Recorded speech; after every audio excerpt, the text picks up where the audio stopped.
看到这副总统萧美琴去年出访一期期间，中国外交官唔拿军装监控，甚至传出讲拍算要弄这萧美琴的车来甲恐吓。啊，那一期参议院外交委员会主席毕雪伊就表示，去年前总统蔡英文接过访问一期的时阵，这中国大使馆赶快是派人对调调。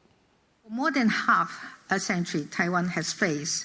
constant intimidation from the Chinese Communist regime. 去年10月，前总统蔡英文访问欧洲8日，去法国比利时甲欧洲议会，抑个欧盟总部，佮参加捷克公园2000论坛发表演讲。迄时阵，捷克参议外交委员会主席惠雪到庭接台，按过惠雪最近伫媒体受访时透露，蔡英文伫捷克期间，和中国是定真案。小傅怎么看？小英总统去年访问捷克，也遭中国派人紧盯。政治站捷克军情局才证实，副总统萧美琴去年当选了后，上前进前访问捷克，和中国外交人员对，佮差点造成车祸。惠雪形容萧美琴位置落地，甚至出发进前就和中国派人紧张撤回车祸，根本是国家级暴力。 或者是国家级恐怖行为，参议院也伫第一时间甲捷克总统讨论。中国必须对世界给个交代哈，因为这样的行为违反国际法，也违反了捷克的国内法。不管是蔡英文总统，或者是萧美琴副总统，或者任何一个平民百姓，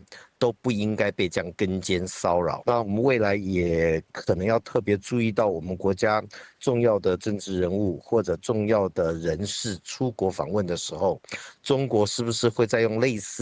似的行为来进行滋扰，甚至于伤害？我只能说，我们在外交的空间已经非常的困难了，任何事情我们要很小心，而且呢，也不要让其他的国家觉得说我们的去访可能会造成他们跟中国大陆的困扰。 面对中国压迫甲各种情报收集，学者提醒台湾外交处境困难，干在保持一定的春秋之下，才能将外交空间做到上大。记者综合报道。